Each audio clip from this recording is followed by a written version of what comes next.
مزید اچھی ویڈیو دیکھنے کے لیے سبسکرائب کیجیے IDTV چینل کو اور سب سے پہلے ویڈیو دیکھنے کے لیے بیل آئیکن پر کلک ضرور کیجیے۔ اعوذ باللہ من الشیطان الرجیم، بسم اللہ الرحمن الرحیم۔ السلام علیکم ناظرین، آپ دیکھ رہے ہیں IDTV اور میرا آج کا موضوع ہے قیامت کی نشانیاں۔ بخاری اور مسلم شریف کی حدیث پاک ہے، حضرت انس رضی اللہ تعالیٰ عنہ نے کہا کہ میں نے رسول اللہ صلی اللہ علیہ وسلم کو فرماتے ہوئے سنا کہ قیامت کی نشانیاں یہ ہیں کہ علم اٹھا لیا جائے گا، جہالت زیادہ ہوگی، زناہ کاری اور شراب خوری کی کثرت ہوگی، مردوں کی تعداد کم ہوگی، عورتوں کی تعداد بڑھ جائے گی، یہاں تک کہ ایک مرد کی سرپرستی میں 50 عورتیں ہوں گی۔ اسی طرح ترمذی و مشکات شریف کی حدیث پاک میں ہے، حضرت ابو ہریرہ رضی اللہ تعالیٰ عنہ نے کہا کہ سرکار اقدس صلی اللہ تعالیٰ علیہ وسلم نے فرمایا کہ جب غنیمت یعنی صرف امراء کی دولت ٹھہرائی جائے، امانت کو مال غنیمت اور زکوٰۃ کو تاوان سمجھا جائے، جبکہ علم کو دین کے لیے نہ حاصل کیا جائے، مرد اپنی عورت کی اطاعت اور ماں کی نافرمانی کرے گا، جبکہ آدمی اپنے دوست سے قریب ہوگا اور اپنے باپ کو دور کرے گا، جب مسجدوں میں شور مچایا جائے گا، قوم کا سردار ان کا فاسق ہوگا، اور جب قوم کا لیڈر ان میں کا کمینہ آدمی ہوگا اور آدمی کی عزت ان کی برائیوں سے بچنے کے لیے کی جائے گی، جب گانے والی عورتیں اور قسم قسم کے باجے ظاہر ہوں گے، اعلانیہ شراب پی جائے گی، اور جب امت کے پچھلے لوگ اگلوں کو برا کہیں گے تو اس وقت تم ان چیزوں کا انتظار کرنا: سرخ آندھی، زلزلہ، زمین میں دنسنا، صورتیں مسح ہونا، پتھروں کا برسنا، اور قیامت کی بڑی بڑی نشانیوں کا پے در پے ظاہر ہونا کہ گویا وہ موتیوں کی ٹوٹی ہوئی لڑی ہے جس سے لگاتار موتی گرتے رہے ہیں۔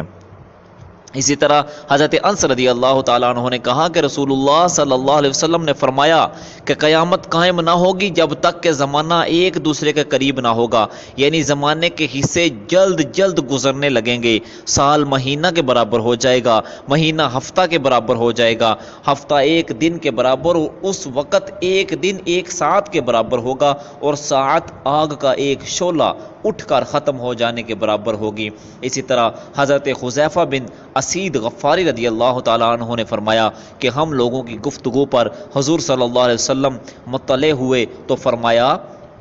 تم لوگ کیا بات کر رہے ہو؟ لوگوں نے کہا کہ ہم قیامت کا ذکر کر رہے ہیں۔ حضور صلی اللہ علیہ وسلم نے فرمایا کہ اس وقت تک قیامت نہ آئے گی جب تک تم ان نشانیوں کو نہ دیکھ لو۔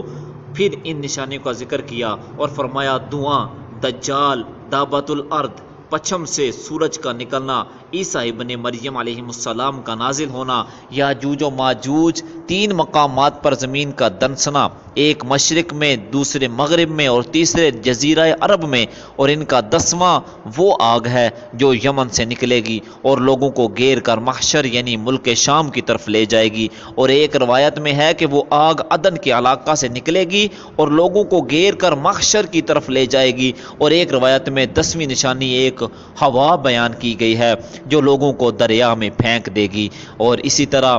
مسلم و مشکات شریف کی حدیث پاک میں حضرت ابو ہریرہ رضی اللہ تعالیٰ عنہ نے کہا کہ رسول اللہ صلی اللہ علیہ وسلم نے فرمایا کہ دجال بائیں آنکھ کا کانا ہوگا، بہت کثرت سے بال ہوں گے، اس کے ساتھ جنت اور دوزخ ہوگی، اس کی جہنم حقیقت میں جنت ہوگی اور جنت حقیقت میں جہنم ہوگی۔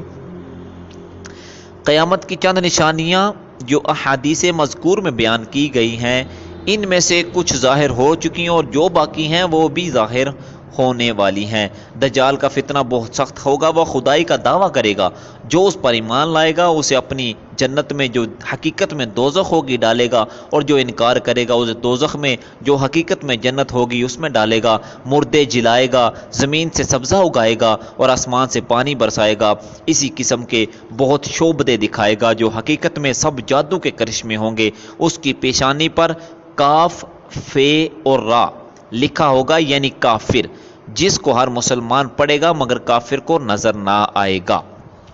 اور حضرت امام مہدی رضی اللہ تعالیٰ عنہ کے ظاہر ہونے کا مختصراً واقعہ یہ ہے کہ رمضان شریف کا مہینہ ہوگا، ابدال کعبہ کے طواف میں مصروف ہوں گے اور حضرت امام مہدی بھی وہاں ہوں گے، اولیاء کرام انہیں پہچانیں گے، ان سے بیعت کی درخواست کریں گے، وہ انکار فرمائیں گے تو غیب سے آواز آئے گی، ھذا خلیفۃ اللہ المہدی فاسمعوا لہ واطیعوہ، یعنی یہ اللہ کا خلیفہ مہدی ہے، اس کی بات سنو اور اس کا حکم مانو۔ سب لوگ ان کے ہاتھ پر بیعت کریں گے، پھر وہاں سے سب کو اپنے ہمراہ لے کر آپ ملک شام چلے جائیں گے۔